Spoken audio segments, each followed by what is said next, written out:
वित्त आयोग की बैठक थी यहाँ और इस संदर्भ में हमने भारतीय जनता पार्टी की ओर से पक्ष रखा। हमारे साथ श्री सुधीर श्रीवास्तव जी थे। हम लोगों ने रखा कि ये जो वित्त आयोग है मूलतः 3 बिंदुओं पर काम करता है। एक है आपदा प्रबंधन, पंचायती राज और नगर निकाय, और एक है राजस्व घाटा, राज्यों का राजस्व घाटा। इन तीनों बिंदुओं पर हम लोगों ने अपना पक्ष रखा और सबसे बड़ा पक्ष हमने इस बात का रखा कि पंचायती राज का तो चुनाव यहाँ हुआ है, परंतु 2 वर्षों से नगर निकाय का चुनाव नहीं हो रहा है। हाई कोर्ट के आदेश देने के बाद भी नहीं हो रहा है, तो यह जनता के साथ धोखा है। इस विषय को हमने रखा और मैंने वित्त आयोग के अध्यक्ष जी से आग्रह किया कि यहाँ पर चुनाव तुरंत हो, क्योंकि पिछले 2 वर्षों से जिन योजनाओं का निर्णय जनप्रतिनिधियों को लेना चाहिए था, उन योजनाओं का निर्णय यहाँ के नौकरशाह ले रहे हैं और नौकरशाह लेने के कारण भ्रष्टाचार चरम सीमा पर है इन योजनाओं में, तो इसलिए इस पर विचार करना चाहिए। हमने आपदा प्रबंधन पर भी बात किया कि इस राज्य में 30% के लगभग जंगल है और जिसके कारण वज्रपात भी बहुत बड़े पैमाने पर होता है। राज्य में 3.5 लाख से अधिक वज्रपात की घटनाएं होती हैं, जिसमें से 350 से 400 लोगों की मृत्यु हो जाती है। इस पर भी विचार करना चाहिए। राज्य सरकार इसके लिए 4 लाख रुपया का राशि रखी है। उस 4 लाख रुपये की राशि को भी हम मुआवजा के तौर पर बढ़ाने का मांग हम लोगों ने किया है। इस प्रकार अनेक बिंदुओं पर हमने बात रखा। हमने ये भी मतदाता सूची जो बनती है तो उसको आधार कार्ड से लिंक किया जाए, क्योंकि जो वित्त आयोग जब पैसा भेजता है तो वह राशि गरीबों के बीच में जानी चाहिए। तो गरीबों के बीच में वो राशि न जाके कई इस प्रकार के जो घुसपैठिए आए हुए हैं वो गरीबों का हक मार रहे हैं। यदि वोटर लिस्ट, आधार कार्ड और आपका मतदाता सूची का यदि एक साथ जुड़ जाए तो इससे बहुत से लोग हटेंगे और उसका लाभ यहाँ के लोगों को मिलेगा। फिर हमने इस विषय को भी रखा कि पिछले 25 वर्षों में भारत सरकार ने राज्य सरकार को कितना राशि भेजा, खास करके इन 6 वर्षों के अंदर कितना भेजा, उसमें से राशि कितना खर्च हुई और खर्च होने के बाद राशि कितना बचा हुआ है। और उसमें एक बात मैंने और जोड़ा कि उस राशि का डाइवर्सन कितना है।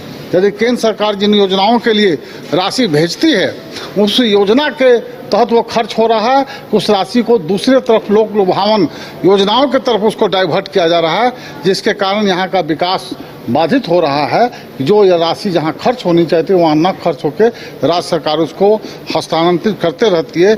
इन सारे विषयों को हमने रखा और कुल मिलाकर हम लोगों ने रखा कि राज्य का विकास चाहिए। राज्य झारखंड राज्य बहुत आशा के साथ बना था और इस राज्य का निर्माण श्रीमान अटल बिहारी वाजपेयी जी ने किया था।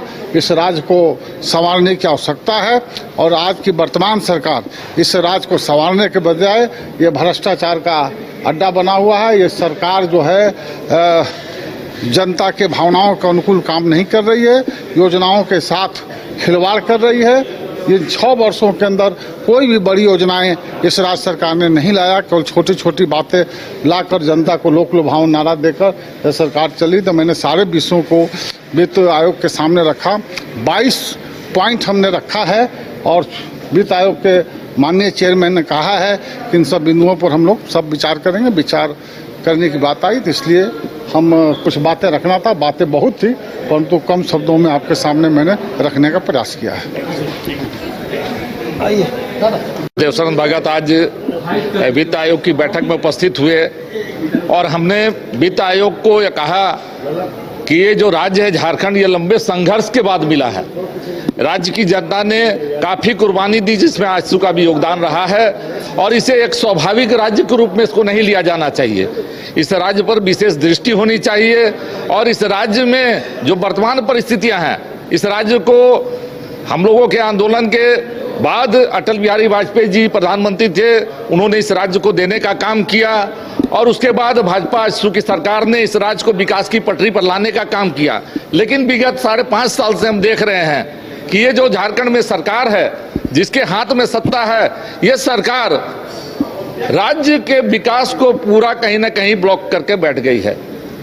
यह सिर्फ राजनीतिक स्वार्थ के बली इस राज्य को चढ़ा रही है और वित्तीय कुप्रबंधन, वित्तीय अनियमितता, भ्रष्टाचार और जो 15वें वित्त आयोग की जो अनुशंसा थी, उस अनुशंसा के आधार पर जो पैसे इस राज्य को मिले उसका कहां कहां उपयोग हुआ, कैसे उसको राशि को खर्च की गई, क्या वो राशि डाइवर्ट की गई, क्या वो राशि फ्री बीज लोक लुभावन योजनाओं में डाइवर्ट की गई, इन सारी बातों को हम लोगों ने वहां रखा। और हमने ये भी मांग की जो खनन, इस राज्य से खनन से जो राजस्व होता है उसका उचित हिस्सा इस राज्य को मिले। हम चाहते हैं कि राज्य विकास के पथ पर आगे बढ़े।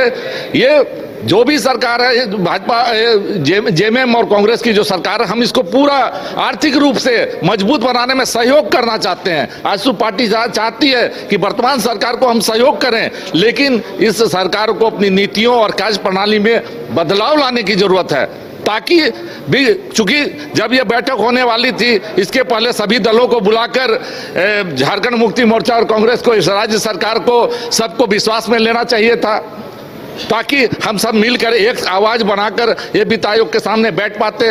आज वित्त आयोग की बैठक से मुख्यमंत्री जी गायब रहे, जिसका असर राज्य सरकार की गंभीरता पर निश्चित तौर पर पड़ा है।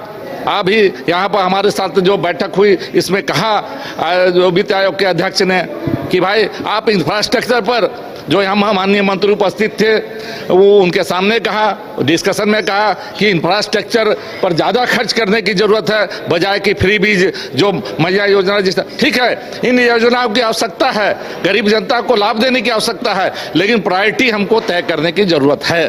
और आजसू पार्टी राज्य के विकास में हर कीमत पर सहयोग करने को तैयार है, लेकिन राज्य में जो वित्तीय कुप्रबंधन है, जो योजनाओं का पैसा गलत दिशा में डाइवर्ट हो रहा है, भ्रष्टाचार जो है, और खनिज, बालू, कोयला और इसका जो लूट मचा हुआ है, इसको जब तक सरकार नहीं रोकेगी ये राज्य को सही दिशा में लेकर जाकर संभव नहीं हो सकेगा। बहुत। और मैं नेशनल पीपल्स पार्टी की तरफ से प्रदेश महासचिव अमर महतो, हमारी पार्टी की तरफ से भी कुछ मेमोरेंडम सर लोग को दिए हम लोग, जिसमें जो भी पैसा केंद्र सरकार देती है, ठीक है पैसा दे रही है, लेकिन वो पैसा यूज कहाँ हो रहा है स्टेट में, ये एक बहुत बड़ी बात होती है।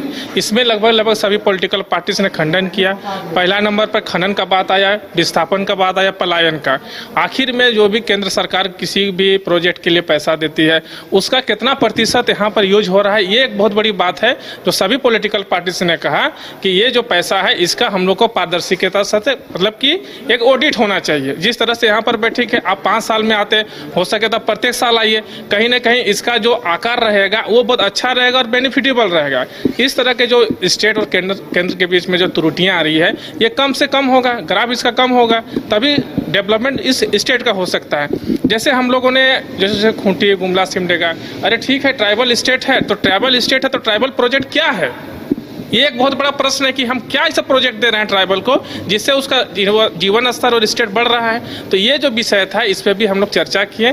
आखिर में जो होना है पारदर्शिता के साथ होना है। अरे विकास बोल देने से विकास नहीं होता है। आज देखिए विकास का अगर मापदंड देखने जाइएगा तो आज रांची शहर में ही सब चीज़ है, बाकी जिला आप चले जाइए, खूंटी, गुमला, सिमडेगा, लातेहार, पलामू, इस सब एरिया में जाइएगा, कितना मतलब कि स्थिति पॉवर्टी लाइन बहुत डाउन है। तो हमको सिर्फ रांची को खूबसूरत बना करके या फिर राज्य का हम लोग विकास चाहते हैं, ऐसा पॉसिबिलिटीज नहीं है। तो हमने बहुत सारा ऐसे मांग यहाँ पर रखे हैं कि खनन क्षेत्र में जो भी अनयूज जो ज़मीनें हैं, जिसके विषय में बहुत सारा बात होती है कि नहीं ये ज़मीन हमारा है, वो ज़मीन हमारा है, तो वो ज़मीन को एक एक्स्ट्रा यहाँ पर यूज किया जाना चाहिए। और खूंटी